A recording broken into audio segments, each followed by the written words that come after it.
श्री लक्ष्मी नारायण परब्रह्मणे नमः। श्रीमते रामानुजाय नमः। श्री वादि भीकर महागुरुवे नमः।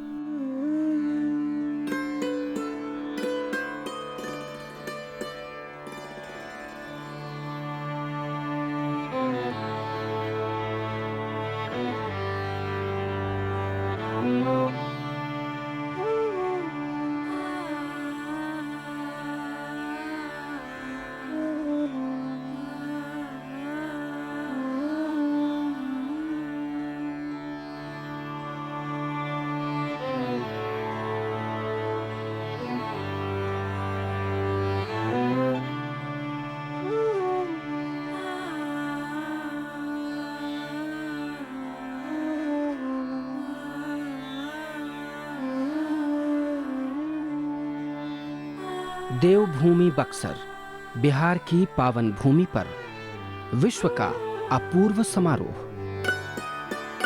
श्री लक्ष्मी नारायण महायज्ञ का भव्य आयोजन।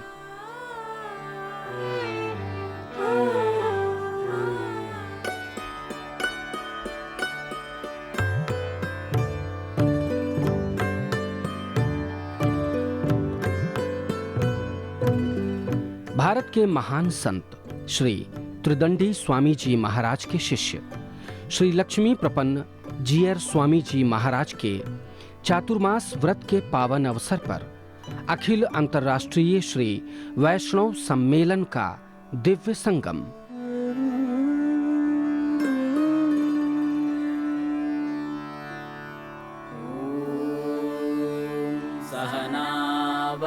श्री जगदाचार्य श्रीमद विश्वक्सेनाचार्य श्री त्रिदंडी स्वामी जी महाराज की असीम अनुकंपा से पूज्य श्री त्रिदंडी स्वामी जी महाराज के शिष्य श्री लक्ष्मी प्रपन्न जीयर स्वामी जी महाराज द्वारा दिनांक 12 अक्टूबर 2013 से 18 अक्टूबर 2013 तक भगवान वामन की प्राकट्य स्थली,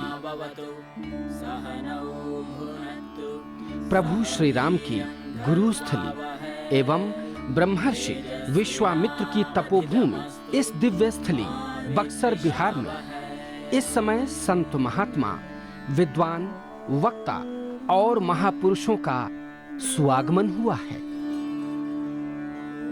देश भर से आश्रमों अखाड़ों से कौन नहीं पधारे हैं और पधारे हैं करोड़ों भक्तों के भाग्य उदय हुए हैं, क्योंकि यहाँ श्रेष्ठ मानव जीवन निर्माण का दिव्य ज्ञान प्रसाद बंट रहा है।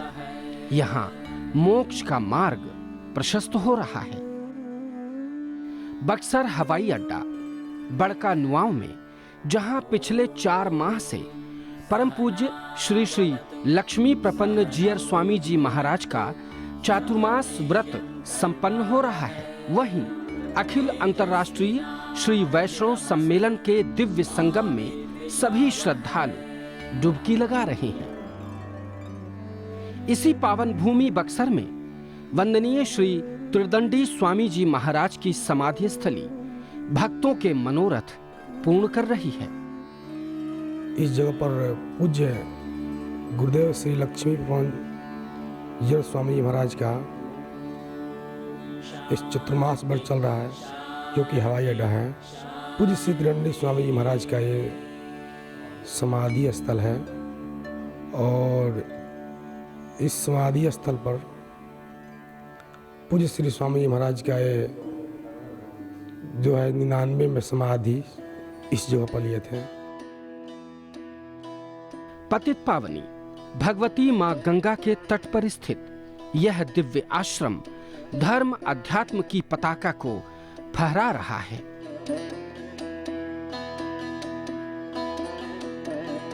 यहाँ के संस्कृत विद्यालय में सैकड़ों विद्यार्थी विद्या अध्ययन कर रहे हैं और इस यज्ञशाला में प्राणी मात्र के कल्याण हेतु यज्ञ अनुष्ठान अनवरत संपन्न हो रहे हैं। यह है दाक्षिणात्य शैली में निर्मित नौलखा मंदिर, जो अपनी भव्यता से आंखों को चुंधिया रहा है।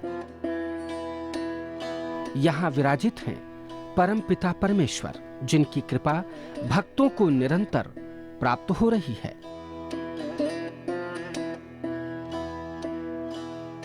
लक्ष्मीनारायण भगवान का मंदिर है।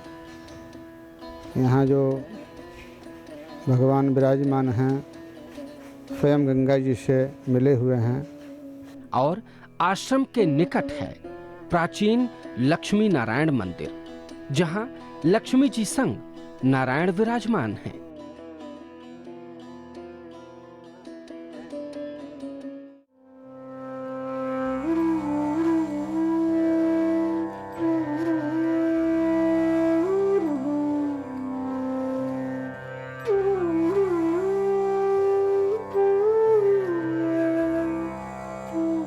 नारायण बोलिए श्री लक्ष्मी नारायण भगवान की, पावन धाम की, पावन ठाम की। जय जय श्री सीताराम, जय जय श्री राधे श्याम। हरि ओम। शांति शांति शांति। परमाराध्य श्री लक्ष्मी नारायण भगवान प्रातः स्मरणीय पूज्य आचार्य श्री के जुगल चरणों में कोटिशा नमन एवं भगवत भागवत आचार्य किंकर्य पारायण महानुभाव।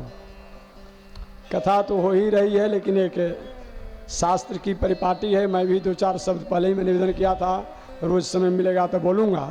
ऐसे भागवत तो ही आप अंतर्राष्ट्रीय कथा व्यास डॉक्टर श्याम सुंदर पराशर जी महाराज द्वारा सप्ताह के रूप में आपने श्रीमद् भागवत महापुराण कथा श्रवण किया। और भी हमारे महापुरुष पुष्कर राज से पधारे हुए, अयोध्या से पधारे हुए, काशी से पधारे हुए, आरा से पधारे हुए, ऐसे हमारे स्वामी जी महाराजों द्वारा आपने प्रवचन को श्रवण ही किया। मैं भी आपके सामने 2-4 शब्दों को निवेदन करके और अपने वाणी को विश्राम दूं। तो मैं निवेदन किया था आपसे कि संसार में परमात्मा आते हैं, तो परमात्मा आने के बाद भी विवाह की मर्यादा को स्थापित करते हैं, अन्यथा भगवान को विवाह करने की कोई आवश्यकता नहीं।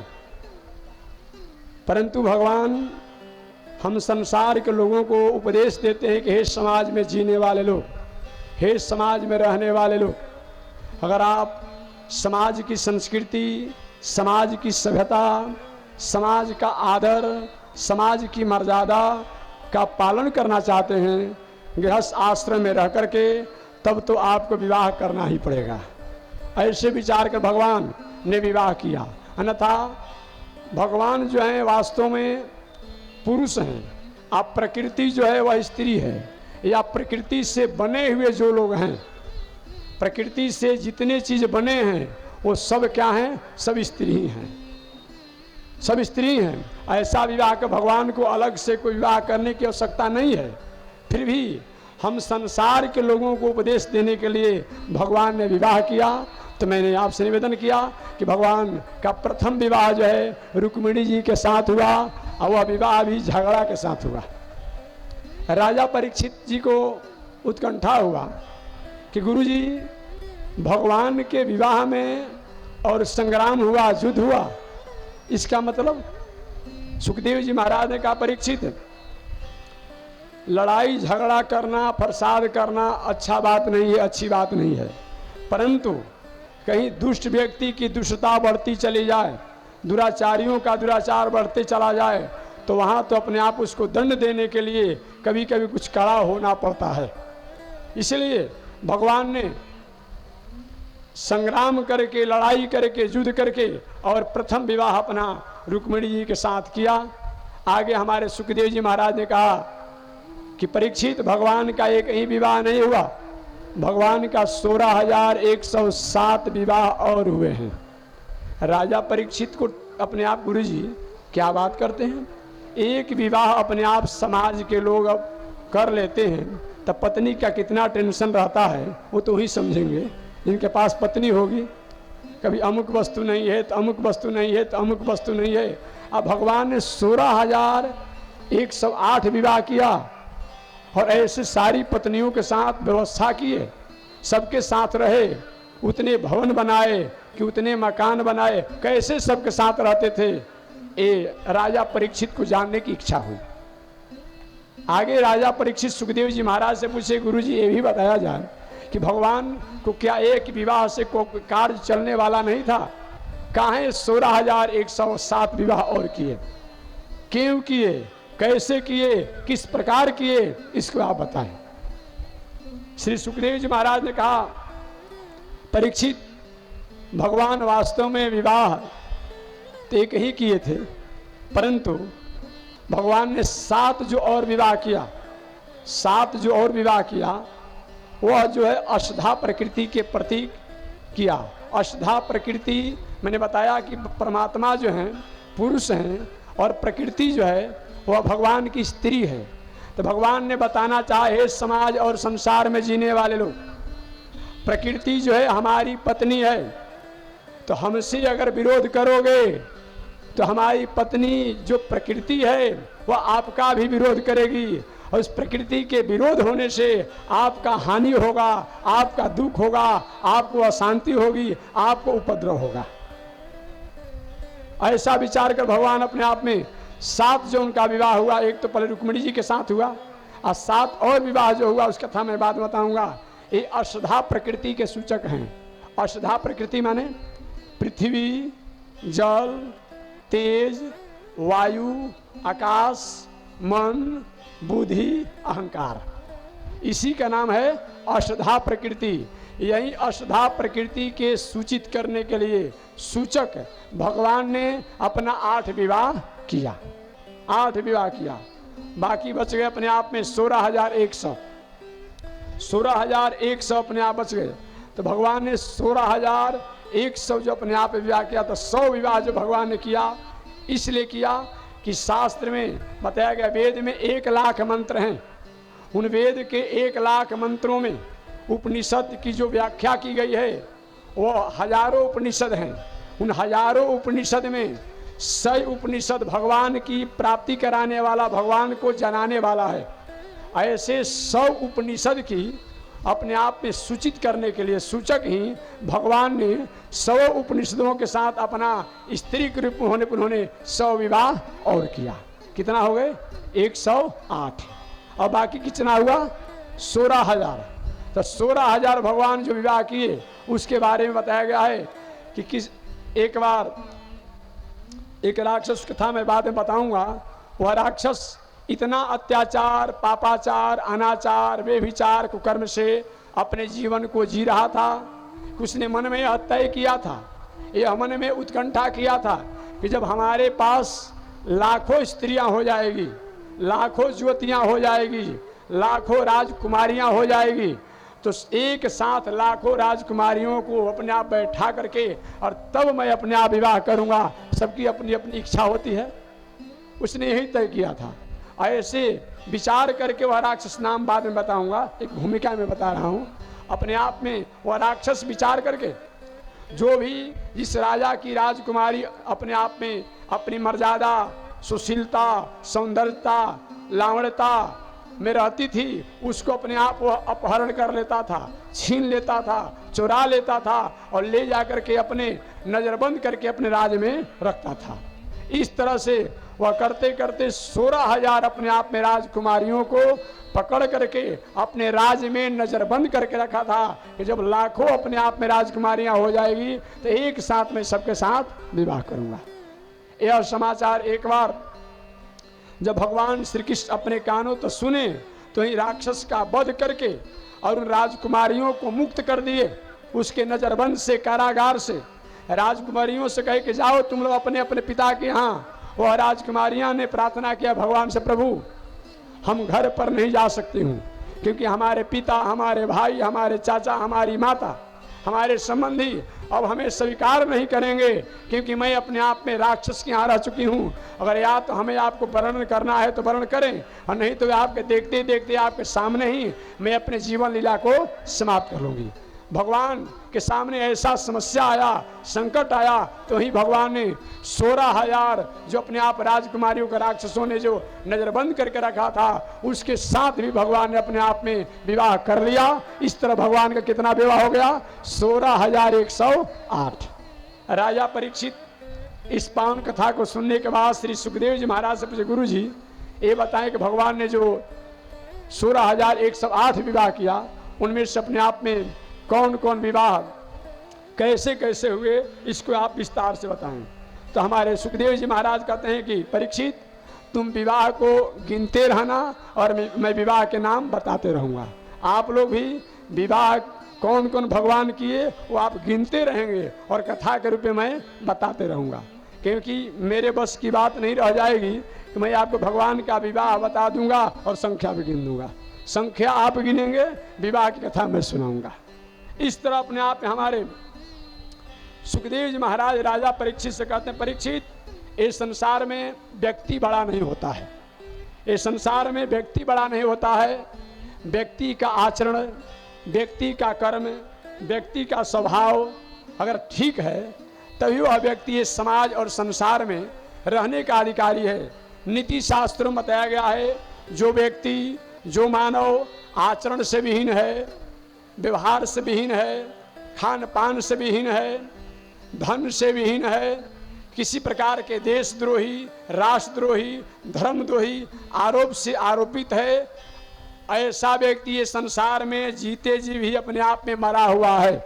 वह व्यक्ति के पास जाने पर, ऐसे व्यक्ति से भेंट हो जाए तो शमशान में जाने से जैसे अपवित्रता होती है वैसे ही अपवित्रता उन व्यक्ति से होती है, ऐसा शास्त्रों में बताया गया है। इस तरह व्यक्ति का व्यक्तित्व अगर अच्छा है, मानव की मानवता अच्छी है, तब तो अपने आप वह व्यक्ति कहलाने का अधिकारी है। इसलिए हमारे कृष्णम वंदे जगत गुरु जो बताया गया है, ये दुनिया में हर किसी को जगत गुरु कहा गया तो हमारे भगवान श्री कृष्ण को कहा गया। एक व्यक्ति ने हमसे अभी प्रश्न किया था कुंभ में कि महाराज जी, कृष्ण को जगत गुरु काहे कहा जाता है? पूरे दुनिया के तो लोग तो उनको मानते नहीं हैं, अनेक पंथ के लोग हैं, अनेक धर्म के लोग हैं, अनेक हैं, आखिर वो जगत गुरु कैसे कहलाने का अधिकारी हैं? दूसरा उसने प्रश्न किया कि कोई अपने आप 10, 20, 50 हजार उनके चेला चली हैं, 1500 चेला चली हैं, और वो जगत गुरु कैसे हो सकते हैं? आप इसका प्रश्नों का अपने मन में समाधान रखिएगा, कैसे हो सकते हैं? जगत गुरु का मतलब होता है कि बार पूरा जो है अपने आप इस संसार जो है उसी के शरणागत हो, वह जगत गुरु हो सकता है। तो कैसे जगत गुरु हैं? तो मैंने उनसे निवेदन किया कि जगत गुरु का मतलब ये नहीं होता है कि पूरे विश्व की जनसंख्या जो है 7 अरब या 7.5 अरब बताई गई है, तो 7.5 अरब जनसंख्या जो है वह व्यक्ति का अनुयायी ही होगा, तो उसी को जगत गुरु कहा जाएगा? नहीं, जगत गुरु का मतलब होता है कि जो व्यक्ति अपने जीवन में शुद्ध आचरण से, शुद्ध व्यवहार से, शुद्ध खान पान से, शुद्ध संग से समाज के कल्याण का संदेश देता हो, समाज में रह करके अपने आप में अनेक प्रकार के पवित्र भावनाओं को स्वीकार करता हो, समाज के लोगों को अपने आप में अच्छा कल्याण शांति हो, इसके लिए कर्म करता है, वह व्यक्ति जगत गुरु का अधिकारी है। अर्थात जगत गुरु का मतलब दूसरा अर्थ किया जाए तो जगत माने संसार, और गुरु माने क्या होता है? गुरु जो शब्द है वह गरहु से बनता है, अर्थात जो अपने आचरण, अपने व्यवहार, अपने कर्म, अपने संग, अपने बर्ताव, अपने संदेश द्वारा संसार के लोगों के अपने आप में पवित्र करने की संकल्प करता है, वही अपने आप में जगत गुरु है, चाहे वह पूरे दुनिया में घुमा हो या ना घुमा हो। दूसरा जगत गुरु का मतलब यह होता है कि सनातन धर्म की जो सिद्धांत हैं, जो दर्शन है, उस दर्शन को स्वयं अपने आचरण में ले और समाज के लोगों को उस आचरण में लेने का उपदेश दे, उसका नाम भी जगत गुरु है। तीसरा जगत गुरु का मतलब यह होता है कि भगवान ने या आप्त पुरुषों ने या ऋषियों ने या देवताओं ने जो हमें आचरण करने को बताया है, वे तो बता करके चले गए या ग्रंथ में लिखकर चले गए, उस संदेश को जो अपने आप कहे, कहवावे, सुने, सुनवावे, उसका नाम जगत गुरु है। इस तरह अपने आप ऐसा विचार करते हुए हमारे भगवान श्री कृष्ण जो हैं वह जगत गुरु हैं। क्यों? इसलिए जगत गुरु हैं, उन्होंने जो संदेश दिया समाज के लोगों को जीने के लिए, वह संदेश आज भी हमारे भारत सरकार में और किसी ग्रंथों को भले मान्यता न दिया जाए, लेकिन कहीं कचहरी में भी जाएंगे तो लोग कहते हैं गीता का आप कसम खाइए, गीता का ही कसम खिलाया जाता है। आप प्रशासनिक विभाग में जाइए और किसी भागवत का श्लोक नहीं मिलेगा, रामचरितमानस का श्लोक नहीं मिलेगा, लेकिन गीता का अपने आप श्लोक मिलेगा, सत्यमेव जयते। इसीलिए बताया गया है कि अपने आप भगवान श्री कृष्ण ने जो संदेश दिया, जो आदेश दिया, जो उपदेश दिया, जो आज समाज के लोग उसको सुन करके, जान करके, मान करके स्वीकार कर रहे हैं। इसलिए ऐसा कर्म, ऐसा आचरण, ऐसा व्यवहार जिसको करने से समाज का कल्याण हो और समाज में जो दुर्गुण हो, समाज में जो कुबुद्धि हो, समाज में जो अनीति हो, समाज में जो उपद्रव हो, समाज में अधर्म हो, समाज में अशांति हो, इसका जिससे उन्मूलन हो, और ऐसे उन्मूलन करने वाले को अपने आप में जगत गुरु कहा जाता है। इस तरह हमारे भगवान जो हैं कृष्णम वंदे जगत गुरु। आगे 5वां जगत गुरु की व्याख्या में बता दूं और तब आगे भागवत बढ़ूंगा। 5वां जगत गुरु की व्याख्या का मतलब होता है कि ऐसे महापुरुषों जो अपने आप चाहे संत हो, महात्मा हो, जो उपदेश दिए हो, उसको इस समय भी या जो हमेशा प्रचार करते रहते हैं वह भी जगत गुरु बनने के अधिकारी हैं। इस तरह हमारे भगवान श्री कृष्ण हैं, वह जगत गुरु हैं। वह भगवान श्री कृष्ण अब अपने दूसरे विवाह के माध्यम से हम और आपको उपदेश देना चाहेंगे कि हे समाज और संसार में रहने वाले लोग, अगर आपके पास धन है, पद है, प्रतिष्ठा है और उसके अनुसार संतान की अधिक इच्छा है तो दूसरा विवाह भी आप कर सकते हैं। भगवान ने दूसरा विवाह किया, राजा परीक्षित, इसको भी बता दीजिए कैसे अपने आप भगवान ने दूसरा विवाह किया, किसके साथ किया। तो हमारे सुखदेव जी महाराज कहते, परीक्षित, भगवान रुक्मिणी जी के से अपने आप में भगवान श्री कृष्ण ने वैवाहिक मर्यादा के अनुसार एक संतान को जन्म दिए। प्रथम पुत्र से प्रथम अपने आप बताया गया है जिनका नाम पड़ा प्रद्युम्न। वह प्रद्युम्न जी महाराज साक्षात कामदेव के रूप में इस धराधाम पर आए थे। इनके बारे में बताया गया है क्योंकि जिस समय शंकर जी महाराज कामदेव को जला करके अपने आप में भस्म कर दिए थे, बताया गया है, उस समय कामदेव रोते रोते कहा, महाराज हमारे लिए क्या होगा, नहीं बताया गया है। ऐसे विचार करते हुए हमारे कामदेव ने आशीर्वाद प्राप्त किया था कि चलिए अगले जन्म में तुम्हारा भी उद्धार हो जाएगा। वहीं साक्षात कामदेव ही प्रद्युम्न बन करके भगवान श्री कृष्ण के बेटा बन करके इस धराधाम पर अपने आप में प्रकट हुए। आगे सुखदेव जी महाराज कहते हैं कि जिस समय प्रद्युम्न जी महाराज जन्म लिए, वो जन्म के समय ही एक राक्षस था। इस राक्षस का नाम था संबरासुर। वह संबरासुर राक्षस ने विचार किया, मैं कृष्ण के वंश को चलने नहीं दूंगा। उस कृष्ण ने कंस को मार डाला, अमुक अमुक राक्षसों को मार डाला, अपने आप में जरासंध को मार डाला, मैं उस वंश को चलने नहीं दूंगा। ऐसा विचार करते हुए संबरासुर जब रुक्मिणी जी जब ही प्रद्युम्न को प्रकट की, जन्म दी, उसी समय संबरासुर राक्षस रुक्मिणी जी के सूतिका गृह में प्रवेश करके और प्रद्युम्न जी महाराज को अपहरण कर लिया और अपहरण करके ले जाकर के समुद्र में फेंक दिया। समुद्र में फेंक दिया। प्रारब्ध की बात, प्रारब्धम परिभुज्य कर्म सकलम प्रक्षीण कर्मांतर। प्रारब्ध एक ऐसा होता है जो कि मनुष्य को अपने आप में वही कार्य कराता है।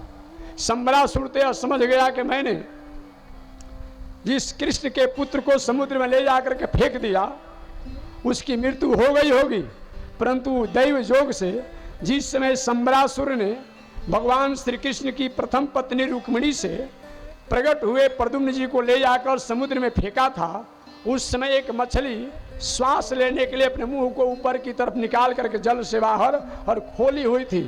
संबरासुर ने संयोग से उसी स्थान पर, वैसा ही जगह पर अपने आप प्रद्युम्न जी को फेंका जो मछली के मुंह में वो बालक चले गए और वह बालक मछली के मुंह के माध्यम से पेट में चले गए।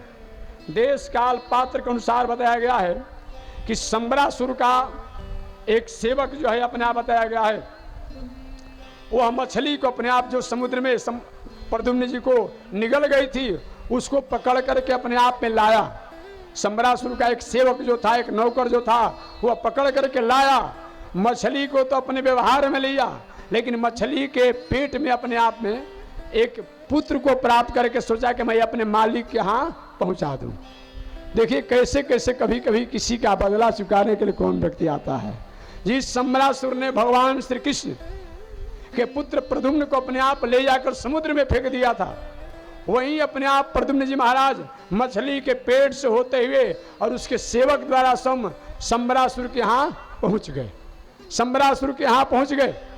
संबरासुर उन प्रद्युम्न जी को ये नहीं समझ रहा है कि वही कृष्ण का बेटा है। उन प्रद्युम्न जी को अपने घर लाड़ प्यार करने लगा, प्रेम स्नेह करने लगा और उनके साथ अपने आप उनको अच्छे प्रकार पुत्र जैसा व्यवहार करने लगा। देश काल पात्र के अनुसार संबरासुर के अपने आप में एक पुत्री थी, एक उस जिसका नाम था अपने आप में मायावती, या और भी कहीं उसका नाम बताया गया है। ऐसे वह मायावती से नारद जी महाराज का भेंट हो गया, मिलन हो गया। नारद जी महाराज ने उस संबरासुर की पुत्री मायावती से कहा, देवी तुमको अपने बारे में परिचय है, तुम कौन हो? उस देवी ने कहा, नहीं बाबा हमको पता नहीं है। अच्छा ये बालक जो तुम्हारे घर में पालित और पोषित हो रहा है इसको पता है तुम कौन हो, इनके बारे में जानती हो? उस मायावती ने कहा, नहीं बाबा हमको कोई पता नहीं है। नारद जी ने कहा, सुनो ये जो बालक है जो तुम्हारे घर में बढ़ रहे हैं, विवर्धित हो रहे हैं, ये दूसरा कोई नहीं है, ये साक्षात कृष्ण के पुत्र प्रद्युम्न हैं। और ये अगले जन्म में एक कामदेव थे। जब शंकर जी ने श्राप दे दिया था तो वही अपने आप में ये जलकर समाप्त हो गए। तो तुमने प्रार्थना किया था कि मेरे पति को आपने जला दिया है, हम कैसे रहूंगी? तो वही अपने आप ठीक है, जाओ। भूत भावन शंकर जी ने आशीर्वाद दिया कि अगले जन्म में तुम्हारे पति जो हैं भगवान श्री कृष्ण के पुत्र प्रद्युम्न बन करके आएंगे।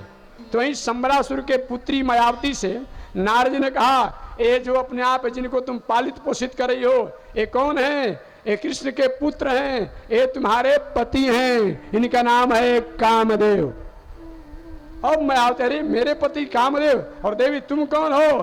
तुम सम कामदेव की पत्नी रति हो। अभी तुम संबरासुर राक्षस की अपने आप में पुत्री बनकर के आई हो। यह बात जब ही मायावती जानी तो जानने के बाद उसने मन में विचार किया कि ये मेरे पति कामदेव हैं और मैं अपने आप में समरति हूँ, कामदेव की पत्नी हूँ, तो हमारा वैवाहिक मर्यादा होना चाहिए। वही देश काल पात्र के अनुसार बताया गया है। भगवान श्री कृष्ण के पुत्र जिनका नाम प्रद्युम्न है, वही प्रद्युम्न महाराज ने संबरासुर अपने आप बताया गया है राक्षस की पुत्री जिसका नाम मायावती है, उस मायावती से उनका क्या हुआ? वैवाहिक मर्यादा स्थापित हुआ, वैवाहिक मर्यादा स्थापित हुआ।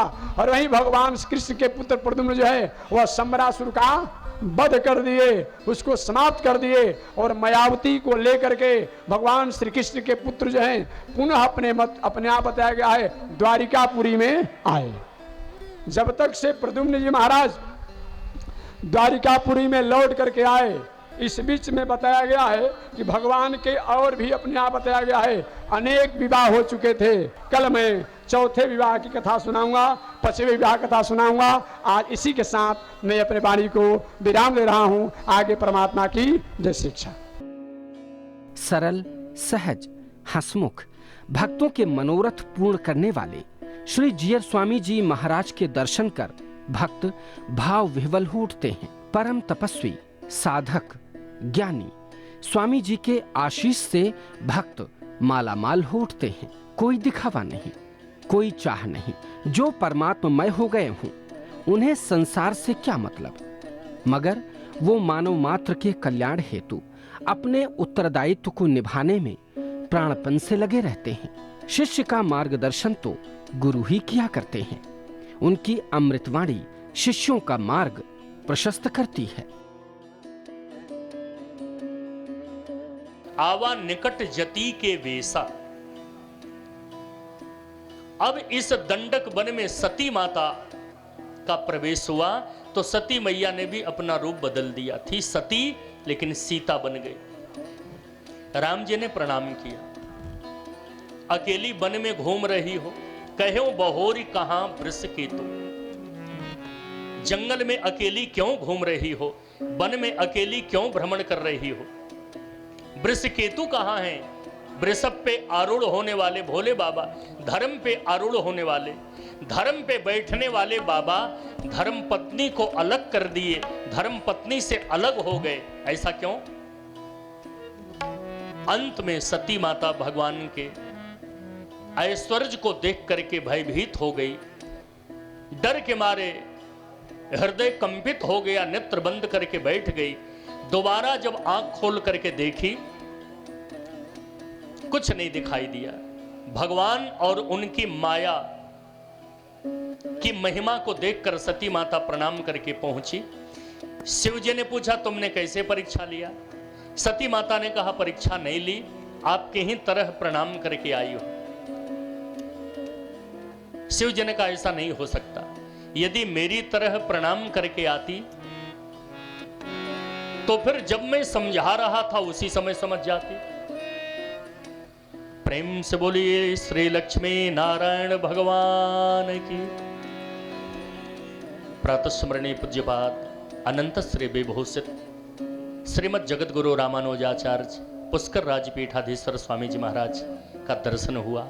आपके श्री मुख से श्रीमद् भगवत गीता